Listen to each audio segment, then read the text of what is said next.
Hello everyone, welcome back to my channel. তো আজকে আমি শুরু করছি ব্লগটা আমার স্নান থেকে। তো সকাল সকাল উঠে আমি কিন্তু আগে স্নান করে নিচ্ছিলাম, ঘরের সমস্ত কাজবাজ শেষ করে আমি স্নান করে নিচ্ছিলাম। যেহেতু বোন বাড়ি থাকলে বোনই ঠাকুরের পুজো টুজো সব দেয়, আজকে যেহেতু স্কুল গেছে তাই ঠাকুরের পুজো টুজো সব আমায় দিতে হবে, তাই আমি একটু সকাল সকাল আজকে স্নান করে নিয়েছিলাম।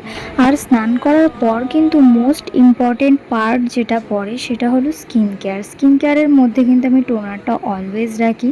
টোনারের পরই কিন্তু রাখি আমি ময়শ্চারাইজার না মাখলে কিন্তু হয় না, কিন্তু টোনারটা শোকাতে একটু যেহেতু টাইম দিতে হয়, 2-3 মিনিট সময় দিতে হয়, তো তার জন্য টোনারটা পুরো যাতে মুখে অ্যাবজর্ব হয়ে যায় সেই সময়টা আমি একটু চুল আঁচড়ে নিলাম।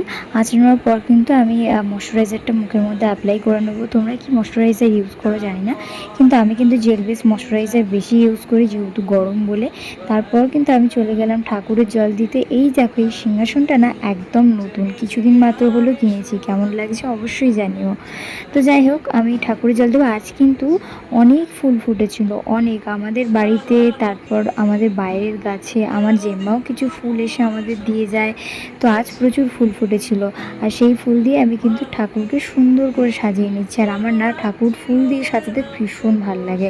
তোমাদের কার কার ফেভারিট পার্ট আমায় কিন্তু অবশ্যই কমেন্টে জানিও। একে একে সাজিয়ে নেওয়ার পর আমি ঠাকুরের সামনে কিন্তু বাটার গ্লাসটা ধরিয়ে দিলাম। আর আমার ঠাকুর সাজানো তোমাদের কেমন লাগছে অবশ্যই কিন্তু কমেন্টে জানিও। আমার কিন্তু পার্সোনালি ভীষণ পছন্দ হচ্ছে। তারপর কিন্তু আমি লাঞ্চ করতে চলে গেলাম। তারপর মাঝে আর কোনো ক্লিপ নেওয়া হয়নি, একেবারে সন্ধ্যেবেলা বেরিয়ে দেখলাম এক পশলার দারুণ বৃষ্টি হয়ে গেছে সকাল থেকে। তো যাই হোক, আমি হাঁটতে হাঁটতে চলে যাচ্ছিলাম নিউ অমরের দিকে।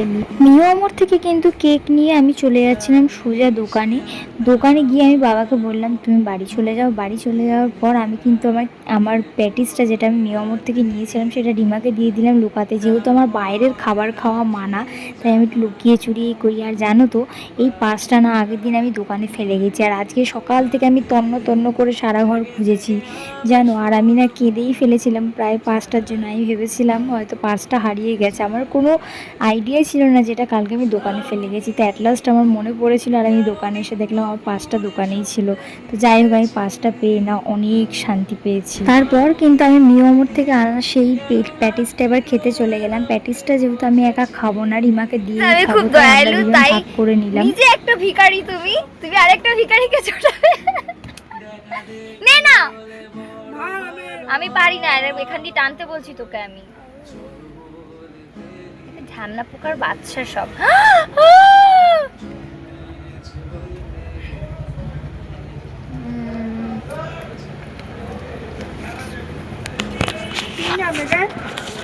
তারপর কিন্তু দোকানে এসে যায় কাস্টমার, আমি কিন্তু খাচ্ছিলাম আর সঙ্গে কাস্টমারও সামলাচ্ছিলাম।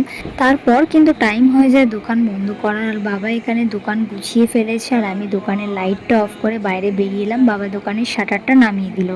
বাড়ি যাওয়ার পথে দেখি রাস্তা একদম অন্ধকার, যেহেতু আজ না আমাদের এখানে প্রচুর বৃষ্টি হয়েছে, আর বৃষ্টির জন্য জাস্ট একবার অবস্থাটা দেখো, কতটা জল জমে গেছে এখানে, একটা মিনি সুইমিং পুল হয়ে গেছে বলতে পারো। তো যাই হোক, বাবা ঝটপট গাড়ি নিয়ে চলে এলাম বাড়িতে।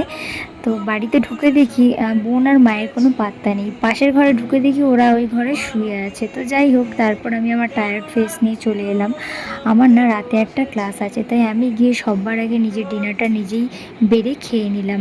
আজকে ডিনারে ছিল সিমই, রুটি, আর সাথে ছিল মাছের ঝোল। মাছের ঝোল খেতে ভালো লাগছিল না, আমি শুধু রুটি আর সিমই খেয়েছিলাম, যেহেতু খুব টায়ার্ড ছিলাম, খুব একটা ভালো লাগছিল না খেতে। তারপর আমি চলে গেলাম আমার অনলাইন ক্লাস নিতে। এই বাচ্চাটি আমি আগেও তোমাদের সাথে শেয়ার করেছিলাম যে আমেরিকা থেকে আমার কাছে শেখে অনলাইনে।